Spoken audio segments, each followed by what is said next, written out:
Assalamualaikum dan selamat sejahtera. Bersama saya Siti Sapina Haji Hussein bersiaran dari Majlis Sukan Negara Bukit Jalil untuk Buletin MSN.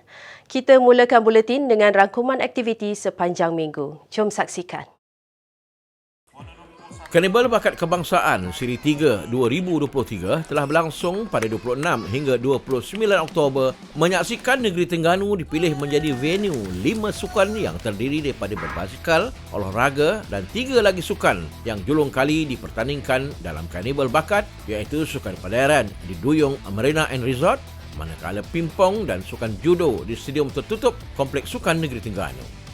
Lebih 700 orang atlet remaja dari seluruh negara yang berumur dari 9 hingga 17 tahun turut mempertaruhkan kehebatan masing-masing dalam 5 jenis sukan yang dipertandingkan. Untuk edisi kali ini, Terengganu muncul juara keseluruhan dengan meraih 25 emas, 11 perak dan 28 gangsa. Diikuti Pulau Pinang di tangga kedua dengan 14 emas, 12 perak dan 13 gangsa, manakala Johor di tempat ketiga. Bersempena Karnival Bakat Kebangsaan Siri ketiga, cawangan wanita dalam sukan mengambil peluang menganjurkan jelajah ikon sukan 2023 bersama personaliti Tampin Bowling Negara, Saidatul Afifah, telah diadakan di Dewan Utama Ariadah Residen MSN Terengganu. Siri kelima jelajah ini menyaksikan seramai 250 orang atlet hadir memeriahkan program ini bagi tujuan interaksi serta menimba pelbagai pengetahuan dan pengalaman bermakna daripada ikon jemputan itu sendiri sepanjang bergelar atlet negara. Kontingen Malaysia ke Tamasya Sukan Para Asia keempat Hangzhou 2022 selamat pulang ke tanah air pada 29 Oktober telah disambut oleh Yang Berbahagia Datuk Seri Dr. Wan Azizah Dr. Wan Ismail, isteri kepada Yang Amat Berhormat Perdana Menteri di Balai Ketibaan KLIA. Dr. Wan Azizah turut menyampaikan pelak cenderhati kepada 39 atlet yang berjaya memenangi pingat di Sukan Para Asia Hangzhou sejurus keluar dari Balai Ketibaan. Malaysia mengakhiri saingan di Hangzhou dengan mengumpul 39 pingat keseluruhan, merangkumi 7 pingat emas, 15 perak dan 17 gangsa, sekaligus melepasi sasaran 35 pingat yang ditetapkan sebelum ini. Hadir sama pada majlis tersebut Yang Berhormat Hannah Yeoh, Menteri Belia dan Sukan, Yang Berhormat Adam Adli, Timbalan Menteri Belia dan Sukan, serta Yang Berbahagia Dr. Nagulendra Kanggayat Karasu, Ketua Seusaha Kementerian Belia dan Sukan. Menteri Belia dan Sukan Yang Berhormat Hannah Yeoh telah menyampaikan jam tangan pintar yang ditaja oleh Huawei Technologies Malaysia Sendirian Berhad kepada pemenang-pemenang pingat Tamasya Sukan Para Asia Hangzhou 2022 pada 30 Oktober bertempat di Majlis Sukan Negara. Seramai 38 orang atlet yang hadir telah menerima jam tangan pintar Huawei GT4 sebagai pengiktirafan atas pencapaian cemerlang mereka di Tamasya Sukan Para Terbesar Asia yang berlangsung pada 22 hingga 28 Oktober 2023 yang lalu. Turut hadir ke majlis tersebut pemangku Ketua Pengarah Majlis Sukan Negara Tuan Haji Abdul Rashid Yaakob, Presiden Majlis Paralimpik Malaysia Yang Berbahagia Datuk Seri Megat Di Sahriman Zaharuddin dan Lembaga Pengarah Huawei Malaysia Encik Yi Zong Hua. Majlis Sukan Negara telah menerima kunjungan hormat daripada Unit Perancangan Ekonomi Kementerian Ekonomi pada 31 Oktober. Kunjungan ini diadakan bertujuan mengukuhkan lagi pengetahuan warga Kementerian Ekonomi mengenai sukan berprestasi tinggi serta meninjau status terkini projek pembangunan yang diluluskan di bawah kementerian tersebut. Sesi lawatan dimulakan dengan penerangan dari 3 agensi iaitu Majlis Sukan Negara, Institut Sukan Negara dan Perbadanan Stadium Malaysia di Dewan Bankwet Majlis Sukan Negara. Ahli-ahli rombongan juga dibawa berkunjung ke Kafeteria Atlet, Track Mini MSN, Lapang Sasa Menembak, Makmal Perbuatan Sukan, Stadium Nasional dan Pusat Akuatik Nasional. Atlet angkat berat negara Muhammad Anik Kasdan menjadi atlet terbaru disenaraikan dalam program Road to Gold. Anik menepati kriteria kelayakan untuk berada dalam RTG selepas berada dalam kedudukan 10 terbaik ranking Olimpik. Mesyuarat Jawatankuasa RTG yang dipengerusikan bersama oleh Menteri Belia dan Sukan Yang Berhormat Hannah Yeoh dan Presiden Majlis Olimpik Malaysia Tan Sri Datuk Seri Dr. Muhammad Nozar Zakaria pada Selasa telah bersetuju menyenaraikan Muhammad Anik dalam program RTG bersama 14 atlet sedia ada. And he has been accepted into the program on his current ranking of number 10 in the Olympic qualifying ranking as well. He is aged 21 and there's a lot of potential that we see in Anik. Pemenang pingat emas Sukan Commonwealth Birmingham 2022 itu cipta sensasi memenangi pingat gangsa dalam acara Clean and Jerk bagi kategori 61 kg pada kejohanan angkat berat dunia 2023 di Riyadh, Arab Saudi dengan angkatan 166 kg.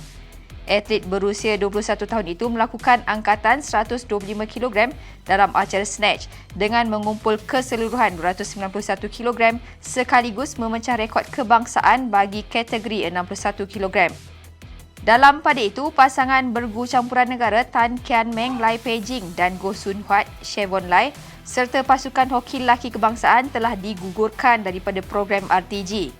Kedua-dua pasangan itu terkeluar daripada ranking kelayakan ke Paris, manakala pasukan hoki pula kini menduduki tangga ke-12 dunia selepas gagal memenangi pingat emas Sukan Asia 2022 di Hangzhou.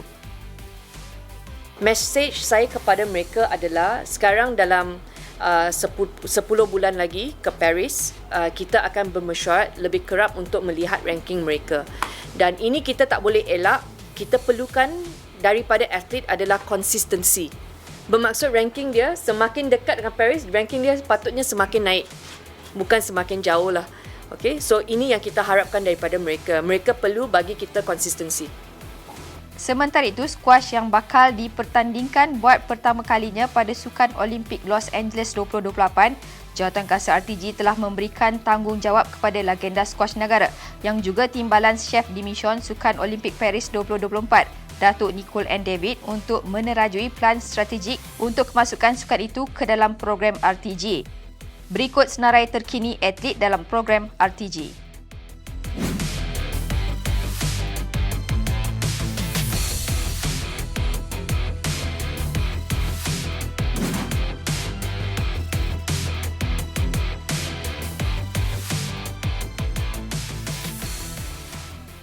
Majlis Sukan Negara memeterai memorandum persefahaman MOU dengan Universiti Tunku Abdul Rahman UTAR, Imperial International College IIC dan Scholarships to You bertempat di MSN Bukit Jalil.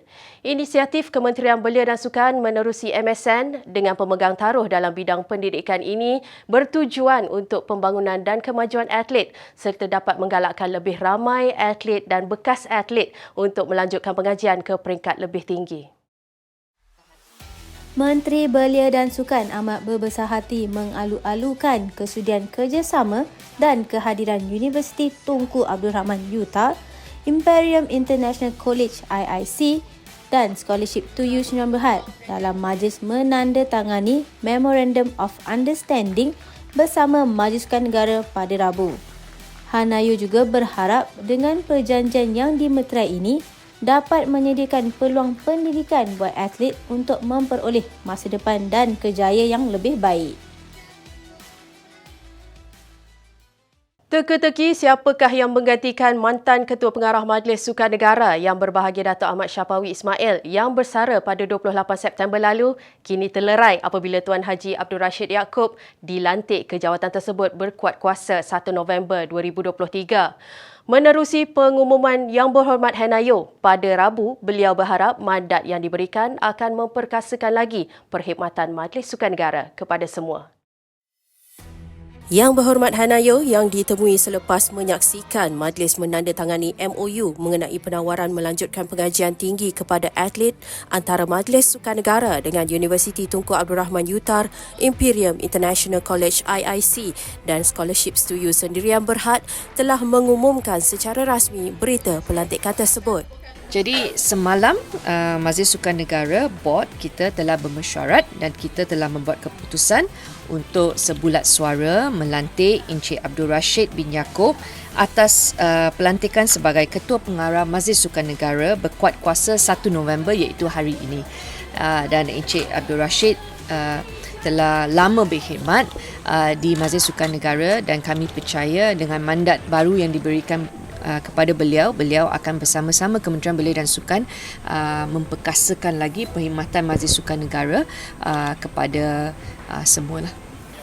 Pengalaman 35 tahun sebagai pegawai pentadbir di Majlis Sukan Negara menjadi faktor utama Abdul Rashid dilantik ke jawatan tertinggi MSN dan tentunya beliau berharap agar kepercayaan yang diberikan kepada beliau dilaksanakan sepenuhnya demi pemantapan perkhidmatan MSN dan penambahbaikan akan datang. Saya telah berkhidmat dah lebih kurang 35 tahun di MSN ni daripada peringkat bawah sehinggalah kini dan rasanya insya-Allah dapat lebih kenal MSN ini dan lebih kenal juga Kementerian Belia dan Sukan dan juga hasrat Kementerian Belia dan Sukan untuk memajukan sukan ini secara lebih meluas dan rasanya insya-Allah tak ada masalah kot. Sudah pasti apabila teraju baru tu mestilah kena ada penambahbaikannya. Itu saya perlu bincang dengan pengarah, anggota dan dengan Dr. KSU sendiri untuk apa-apa sebarang penambahbaikan. Ini kita akan lakukan.